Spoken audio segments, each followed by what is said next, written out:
Okay, good afternoon. This is Julia Widup with Talk Story TV, and I have with me domestic violence expert Darlene Green, who is a nonprofit foundation and has written 2 books on the subject. And I think she's going to talk to us first about her newest book, Blood Relatives. Hi, good morning. Well, good afternoon. Thank you for inviting me. I'm so pleased to be here. I wrote Blood Relatives. It's the story of my aunt, my cousin, and my sister, and they were all victims of domestic violence, and they all perished as a result of domestic violence. So I wanted to tell their story because I thought it was important for women to understand that one, this does happen to a lot of women. You're not alone. And two, there are ways that you can protect yourself. Now, there is no guarantee. I can never tell you any one method will guarantee your safety.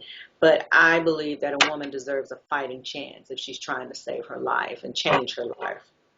Yes. And just tell us a little bit. I don't want you to give away the whole book, but a synopsis of each woman's story. Okay. Well, my aunt was murdered first.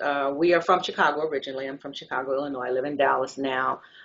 She worked as a stylist. She was a beautiful woman. If she had lived, she would have made history. She would have been one of the first African American flight attendants to fly for American Airlines. But before she could decide if there was a path she wanted to take, this guy she dated for 30 days murdered her because she broke up with him. She was going back to her husband. And when she told him the relationship was over, he stalked her until he found a gateway to get her alone. And he took her off of a commuter train and he cut her throat. He left her in the park, a park in Chicago, to die. My cousin, Maggie, was murdered with all of us in the house. It was a house full of people. The guy she was breaking up with them, that's the one thing all these women had in common besides being relatives. They were breaking up with the men that they were dating. And the FBI tells us that a woman has a 75% chance of being murdered when she tries to leave a violent relationship. So my cousin was murdered. This man was very bold. We were all in the house. I was only 8 years old, but I remember it very clearly. He strangled her and then he smothered her with a pillow. And I talk about, again, you think you know someone, but just always be safe. Don't take anything for granted. And in my sister's case, we knew her relationship was violent. This man was the father of 2 of her children. They've been together 7 years. All 7 years were violent.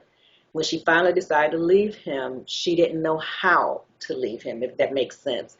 The process of packing a bag, excuse me, and leaving it at a friend's house and putting money aside and not giving him a clue about what your plans are. We talked about that a little bit earlier.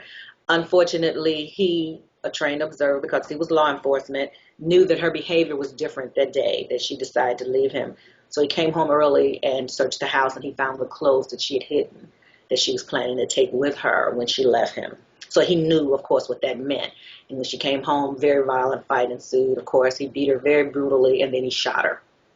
So we tell women we also have a copy of a safety plan workbook. And for me, if I write something down, it's more powerful. I can remember it. It means more to me. It's stronger. So we put a safety plan in the back of the books. Both books have a safety plan in there. And it's just a process for you to think about, where will I go when I leave? How can I save money? How much money can I save every month?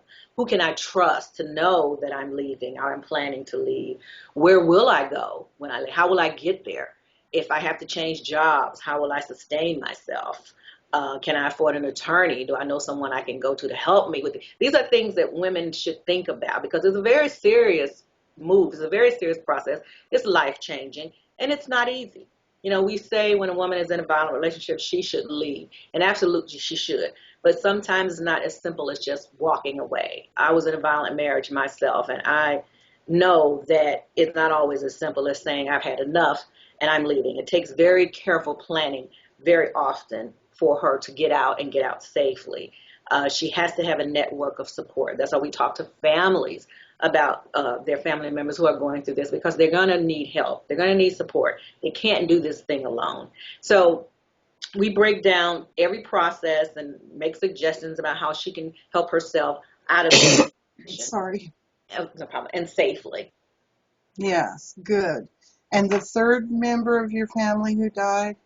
So that was my cousin, my sister, and my aunt. My baby sister, Ina Mae. And our foundation is named for her, the Ina Mae Green Foundation. We are a 501c3. What we work to do is provide resources I'm so for, sorry. no problem, by women who are victims of domestic violence. Because again, I know my sister died because she didn't know how to get out of that situation. So at the Ina Mae Green Foundation, what we do is we refer women to counseling help, Excuse me. legal help.